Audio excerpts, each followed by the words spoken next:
Hello and good evening to you. Welcome to News 360 and it's live news up here at Adesawe in Kanda. My name is Alfred Okansi. I'm Natalie Fort. A look at the top stories this evening. News 360 headlines is brought to you by Deluxe Paint, Heaven Black Mosquito Coil and Spray, Calipo and Nido Fortigro. Your love, their future. Near brawl in Parliament following disagreement over money spent by Foreign Affairs Ministry in acquiring Chancery Building in Oslo, Norway.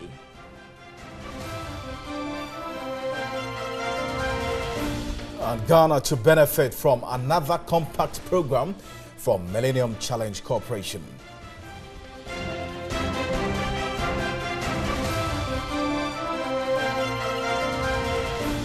Four NDC flag-bearer aspirants found nomination to contest party's presidential primary.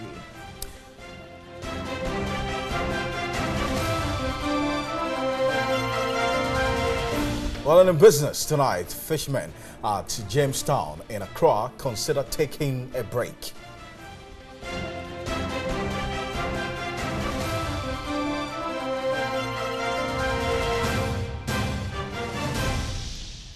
And on the foreign front this evening, MPs to hold votes on the UK's Brexit deal in January. Stay with us here on News 360 for the details of these stories and much more news. As always, our bulletin streams live all across the world on 3news.com and TV Free Ghana on Facebook. Remember as well that we're live on DSTV channel 279 and just get interactive as we go on the bulletin. Let's begin from Parliament, where the Speaker had to suspend sitting abruptly after the ranking member of the Foreign Affairs Committee, Samuel Okudzeto-Ablakwa, alleged that the Foreign Ministry bought a 6-bedroom apartment for a chancery in Oslo for $12.21 million. Describing the figure as outrageous, he said same place in August 2017 was sold to an unknown buyer for $3.5 million. The budget estimates of the Foreign Affairs Ministry were being considered. After the chairman had presented the committee's report, the ranking took the floor. He made some allegations. According to the Norwegian financial newspaper known as Finansavisen, Lillian Olsen sold the property in August 2017 to an unknown buyer for 31 million Norwegian kroner, which is equivalent to 3.5 million United States dollars. Then our foreign ministry is buying this property at 105,180,000, which is equivalent to $12.21 million. The Speaker asked him to table the document, which he did. He then asked both leaders in the House to have a look at it before he gives his ruling. This document is not validated in any manner whatsoever by a stamp, seal, even a production in any authoritative source, document, or newspaper of repute. The paper is rejected. The ranking member was then asked to continue. They are buying a chancery in Tel Aviv for $4.5 million. They are buying a chancery in Geneva, which is more expensive than Oslo, for $3 million. Clearly, on the face of it, this Oslo transaction, any diligent member of Parliament will have to raise questions. Relative this Oslo expression of interest to purchase 2 facilities, I, as the chairman, have received a plethora of information. And Speaker, none of the information received has been verified. The Speaker abruptly suspended sitting. During that time, there was near confusion outside the chamber.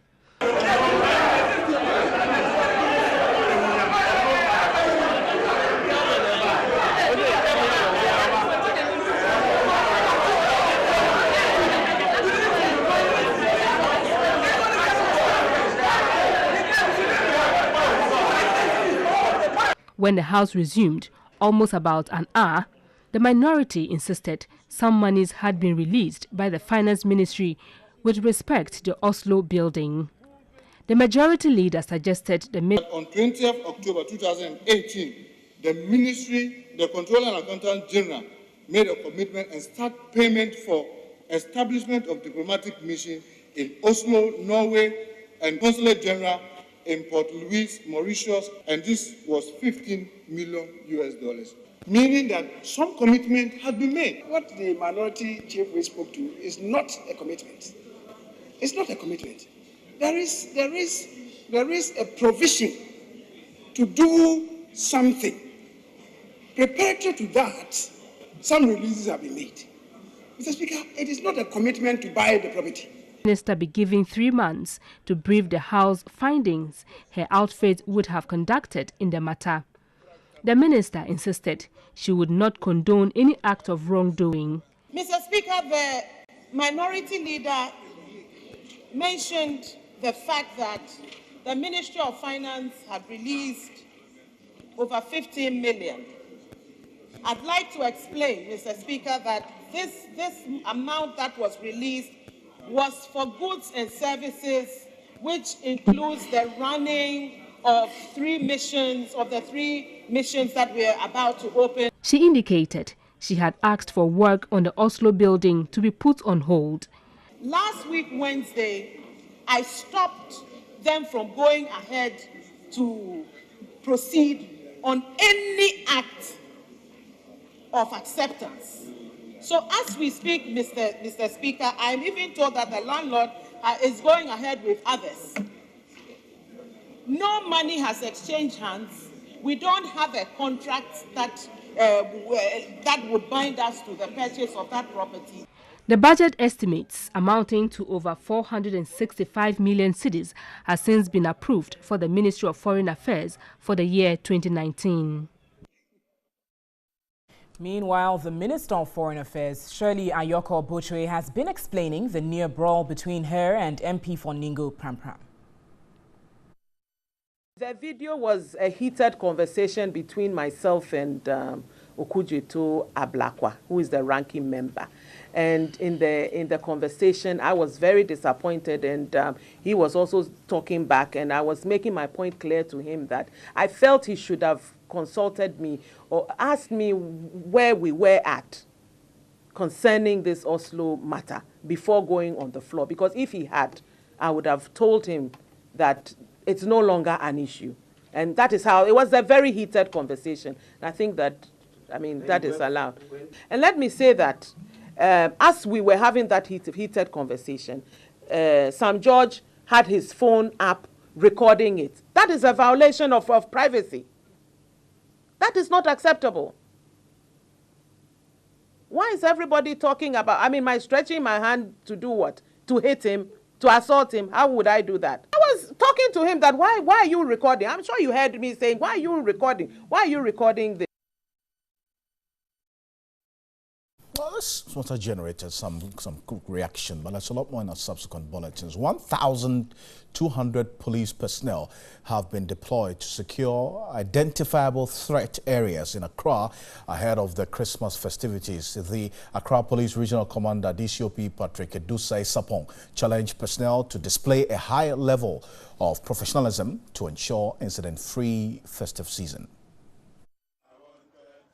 The deployment, according to the Accra Regional Police Commander DCOP Patrick Edusei Sapon, is to deter criminal activities, frustrate their operations, and swiftly arrest those who take undue advantage of the festive season. He said personnel will be visible in communities and residential areas, entertainment centers, shopping centers, market areas, religious and special events, among others. More motorbike patrol teams will also be deployed. One major challenge the police envisage is the use of motorbike to perpetrate all sorts of violent crimes, and those planning to do so are advised to reconsider their decisions because they will be met squarely per our operational strategies. The MTTD has also deployed 400 personnel at the vantage traffic-prone points. We have a team who are doing the enforcement. Those who park authorized places, those who dump their defective vehicles on the road. We are in touch with a towing company that will be towing those cars which are left on the road. And we have our men also monitoring the motorbikes. So a lot of them don't respect the road regulations. So we have a team that is dealing with them. As I'm talking now, they are on the road, also ensure that they will abide by the laws of the country. He cautioned motorists against practices that endanger their lives and other road users. Meanwhile, the police have rounded up 108 suspected criminals in separate swoops in Accra. The exercise, according to the Accra Regional Police Commander, DCOP Patrick Edusei Sapong, is to flush out criminals ahead of the Yuletide. Here's reports by Frederick Clarence Williams. If you fire, we go fire you. Fire, make a fire. Our area, be so. Fire, make a fire. The 4-hour operation was jointly carried out by various units of the police service. Personnel swooped on suspects at Hideout, at Tudu, Art Center, Audome, and Odoko. Most of the suspects were caught red-handed in criminal acts. The Accra Regional Police Commander, DCOP Patrick Edusei Sapong, urged the public to assist the police with information on suspected criminals. There shall be visible presence of the police within communities and residential areas to respond rapidly to distress situations of police interest. The public is therefore entreated to support the police by reaching the police on time in times of difficulties by dialing the toll-free numbers 191 or 18555. The suspects will be screened and those found culpable arraigned. Let's still stay with the Ghana Police Service. The Criminal Investigations Department at the CID of the Ghana Police Service is to commence investigations into the alleged criminal dealings involving 3 High Court judges sacked by the President over the weekend. This follows a letter from the Presidency asking that the implicated judges be investigated. The 3 judges, Aisi Ado, Paul Utaderi, and Mustafa Habib Logo, were sacked by the President upon recommendations from the Chief Justice, Sofa Ekofo, after investigations for misconduct. They were implicated in investigative journalist Anas Aremeya Anas's expose on the judiciary. The announcement from the Presidency directed that a copy of the committee's report be submitted to the Criminal Investigations Department of the Ghana Police Service for the requisite action to be taken. Checks by noon Monday showed no such communications had reached the police CID. But in an interview with TV3 just before news time, the Director General of Police CID, DCOP Mami Yatiwa Adodankwa, confirmed receipt of the letter. DCOP Mami Yatiwa Adodankwa said a thorough study and an in-depth investigation will be conducted and the right action taken on the matter. Some other news this evening. Ghana has been selected as one of the countries in West Africa to benefit from another compact program from the Millennium Challenge Corporation. The acting vice president of the Millennium Challenge Corporation, Ms. Che Kim, made this known at a meeting with the president at the Jubilee House in Accra. The Regional Compact Program is for the construction of large-scale cross-border infrastructure project in a pool of countries in West Africa. Describing the program as a Christmas present, Ms. Kim noted that the MCC was recently awarded the legislative authority to enter into concurrent regional compact. She said the MCC is exploring, and in the case of Ghana, with its neighbors, a potential for large-scale for cross-border infrastructure. On the ECG concession program, she expressed the appreciation of the MCC to President Akufo-Addo for his personal engagement and leadership throughout the process and for seeing it through, resulting in the release of the $190 million tranche for the compact. President Akufo-Addo thanked the MCC for the decision to include Ghana in the Regional Compact program, describing it as a very good news. The Managing Director of the International Monetary Fund, IMF, Christine Lagarde, is advocating a more sustainable way in supporting the free education program in Ghana. Speaking at the Future of Work in Sub-Saharan Africa conference in Accra as part of a two-day working visit to Ghana, she cautioned government against borrowing to finance the free senior high school program. The IMF boss commended government for rolling out the free SHS program. She said, despite successes in primary education, Sub-Saharan Africa lags behind in secondary education, with only 30% of qualified candidates being enrolled, which is the lowest in the world. Christine Lagarde called for more resources into financing education and sustaining aid. For public money to be invested, you want that to be sustainable in the long term. If it's only financed by borrowing, you're at risk. At risk from the markets, at risk from the desirability for investors to choose Ghana rather than another one. The Vice President, Dr. Mahmoud Bawumia, gave an assurance to mobilize adequate domestic resources to finance the free SHS program. Instrument called the iBox. The iBox essentially allows internet access within a certain range, regardless of where you go. So far, we have done, recorded, and taken the lessons from all the core subjects of the senior high school. But we are actually going to the best schools and making sure we can record all the lessons. Director General of the National Development Planning Commission, NDPC, Professor Jan Bafo, asked government to increase funds in sustaining the free SHS program. On technical and vocational training in the context of the free SHS, and our focus on agriculture in the context of planting for food and jobs, and digitization will yield the needed dividend in the future. The conference is to enable the IMF board to engage with policymakers and other stakeholders. On to politics now. 4 NDC flag-bearer aspirants have filed their nomination forms to contest the party's presidential primaries. Second Deputy Speaker of Parliament and MP for Nadoli Kaleo, Alban Bagbin, former Vice Chancellor of the University of Professional Studies, Joshua Alabi, former President John Dramani Mahama, and former Chief Executive of the National Health Insurance Authority, Sylvester Mensah, all pledged to abide by all the rules of the election. Here's reports by Godfrey Tanam. The atmosphere at the party headquarters was a charged one as the aspirants arrived to submit their nomination forms. First to submit his forms was the second Deputy Speaker of Parliament, Alban Bagbin.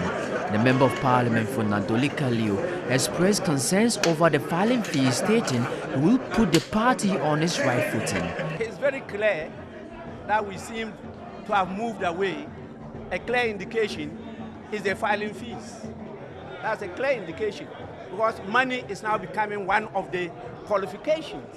And we believe that that should not, because as a social democratic party, we create opportunity for everybody. Former Vice Chancellor of the University of Professional Studies, Joshua Alabi, told supporters he is the right candidate to ensure Nana Akufo-Addo becomes a one-term president. We need to give hope to our people. And I'm here to tell you that as the flag bearer, by the grace of God, of the National Democratic Congress, I am going to give His Excellency Nana Addo Dankwa Akufo-Addo one term. He made my name is announced as the flag bearer of the National Democratic Congress. Nana Addo Dankwa Akufo-Addo will start packing from the Flagstaff House. Former President John Dramani Mahama was the next to present his nomination forms amidst wide jubilation from his supporters. He insisted the NDC needs to recapture power to continue with the good work it started. We do not seek power for power's sake. We seek power to return NDC into power, to continue the good work that NDC was doing for this nation. Former CEO of the National Health Insurance Authority, Sylvester Mensah, re-emphasized his concerns over the filing fee. Our cherished media partners, I guess you have been alive to our protestations over what we consider exorbitant filing fees. But I wish to say that notwithstanding, we are obliged by our commitment to our loyal support base and compelled by our desire for a reinvigorated NDC and our vision for Ghana.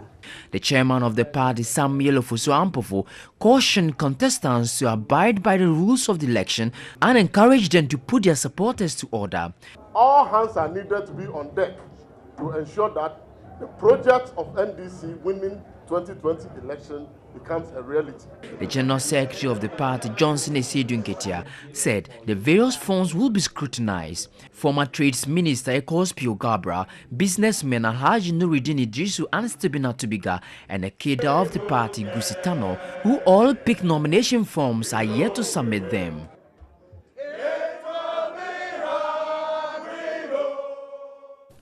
Live on News 360 on MTN Video Report today. Our citizen journalist Sir Bibi highlights the poor state of road at the Chifu Etimokwa district in the central region.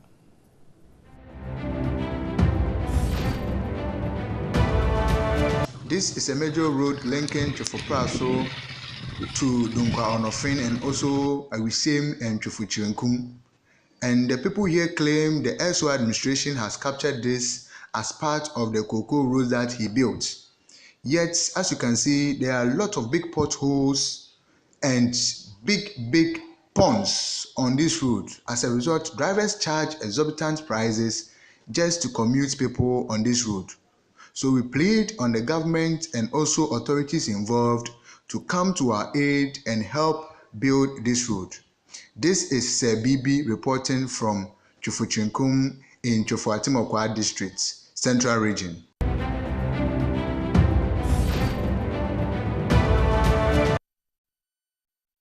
Hear from you. What's happening in your community that's development oriented? You can also send it to the WhatsApp number 055-1433-044. Absolutely. Stay with us here on News 360 for some more news from the world of business.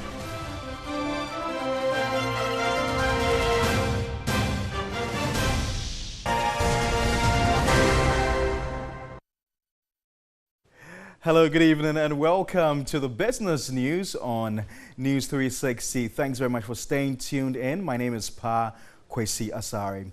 The International Monetary Fund, the IMF, has lauded government's management of the economy over the last 24 months.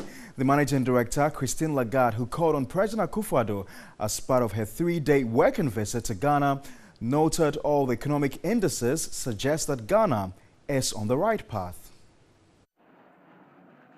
Madame Christine Lagarde indicated that the IMF is ready to offer any support to Ghana as the country continues to set high standards on the African continent. We are really impressed with the work that has been done because you indeed arrived in a situation that was, from a macroeconomic point of view, fragile, all indicators in the red, and through massive work, efforts, sacrifices as well, those indicators are turning in the right direction. And I think, if anything, we would like to continue to be of support to you, to continue to give you the advice that is based on a joint objective and a joint vision of reconciling the imperative of democracy, which is built on your political maturity in Ghana, and the fiscal responsibility that will be based on a smart mixture between domestic revenue mobilization and debt, so that it is sustainable and you can respond to the demand of development. President Akufo-Addo assured the IMF boss that Ghana will continue to be disciplined in the management of her economy. We have a governance structure that properly attended to, which should really provide a strong foundation and context for the rapid growth of our economy. It has taken us, predictably, some difficulties to go over in the immediate post-independence era, but now a very strong consensus has grown up in our country as to the way forward. We want to be able to stimulate the entrepreneurial spirit of our people, which is considerable. Ghana, after successfully completing the IMF program, is expected to exit at the end of December. The International Monetary Fund in 2017 approved a 3-year extended program worth $918 million to help revive Ghana's economy. Away from the presidency, fishermen at Jamestown in Accra are considering taking a break. They contend fish consumption is low during the festive season. My colleague George Quenin was at the fishing community and has come through with this report. It was quite a busy day at the Jamestown Fishing Harbour with fish on display. However, business wasn't booming as the fisher folk had anticipated. It was not a surprise to them as the Christmas festivities come with low sales. James has been fishing for 23 years. On a regular day, he can sell 200 Ghana cedis worth of fish, but the narrative, it tells me, is different during the Yuletide. To make even 50 Ghana cedis from his fish sales at this time of the year is impossible. Christmas confront fish. So what he's trying to say is that during the festive seasons, people mostly want to patronize chicken, cow meat, and goat meat. So it affects their sales. Even him, he would opt for chicken during this festive season. So you can tell how, people are really passionate about, having their Christmas with chicken and goat meat. To them, consumers mostly patronize chicken, beef, goat meat during the festivities. When the occasion like that happens, people do not used to eat what they used to eat at time. They used to change it, and because of their changing, they have to buy other meats called goats and other things. But during Christmas, do you do fish or you do goat or chicken? We also at times we change the fish because we have been eating for a long time. Some fishermen lamented it was not worth staying in business, particularly during the festive season, as there's little to show for it. We don't get enough income during the festive season because people hardly buy fish. They are hopeful Ghanaians will change their eating habit during the season. From Jamestown here in Accra, George Quenin reporting for TV3. So what are you having for this Yuletide season? Fish, goats, or chicken?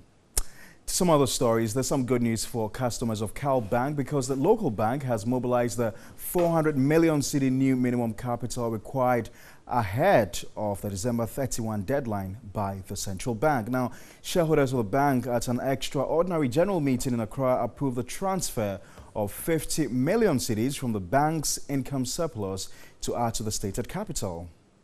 Our bank's audited accounts for 2018 will have a stated capital of 400 million cedis. The bank had total equity in excess of 760 million cedis. Managing Director of Cal Bank, Frank Edu Jr., noted the importance of the path the bank has taken to recapitalize. The whole process of capitalization when it comes to Cal Bank there was no injection of fresh capital. We gave our plan to the central bank in 2017 that we would transfer from income surplus. We would transfer 250 in the first year and then 50 from 2018 results. And that's exactly what we're doing. He said the bank's focus will not change and will provide products and services that meet the times and the needs of customers. Our retail process is driven heavily by digital banking, because we believe in moving from bricks to clicks. The millennial generation is hooked on an iPhone or any handheld device and does things electronically. We believe in mobile money, digital technology, internet banking, things like that. Board Chairman Parok Van Persie explained why the bank had to wait till December to make the transfer to shore up the minimum capital requirement. These things are also guided by statute. We cannot on our own make transfers without your approval. And that's why we're here seeking your approval to make the remaining 50 million. As at November 2017, the bank's stated capital was 100 million cedis. As at December 17, 2018, Cal Bank had a stated capital of 350 million, and it means that the bank will need 50 million cedis to top up. The shareholders at an extraordinary general meeting approved that the bank transfers the 50 million cedis from its surplus income. Eben Ejekumbuati, TV3, Accra. That's how we conclude the business report on News 360. Thanks very much for watching. My name is Kwesi Asare. For more business news stories, do log on to our website, www.3news.com. Stay with us here on News 360 for the latest of sports news. Coming up shortly.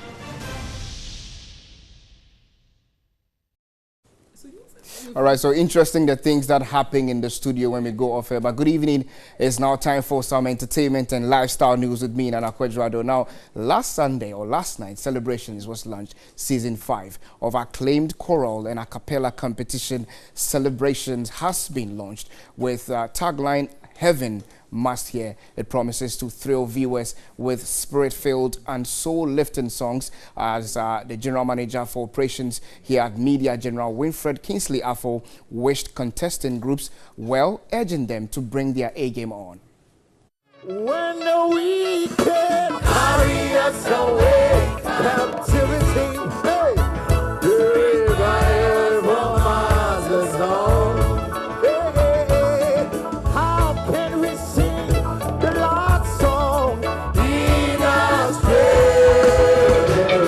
singing groups are set to compete for glory and the bragging right as Ghana's finest choral group. In its 5th year, Celebrations have showcased amazing talents and groups. Powered by Media General, Season 5 of the choral and a cappella show will see poised groups excite you with tuneful songs.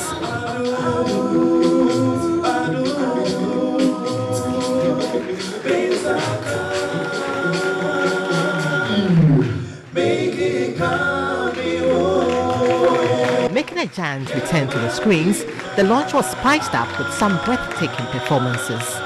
The Chord, AB Crew, DTC Group, among others, are expected to thrill viewers for the next 10 weeks. Chief Operations Officer of Media General, Winfred Affo, urged contesting groups to bring their A-game.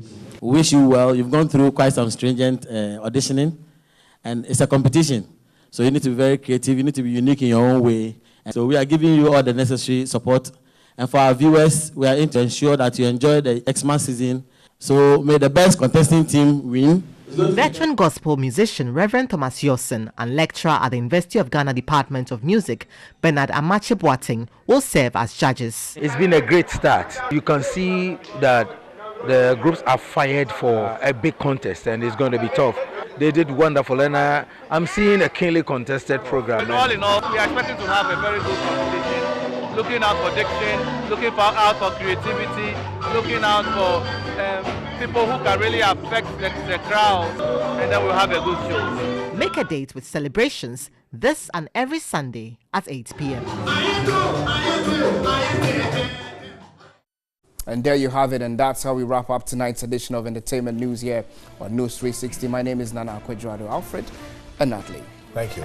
Thanks for watching. My name is Alfred Okonsi. I'm Natalie Force. Lots more news on 3news.com. Coming up next is Sadia. Thanks for watching.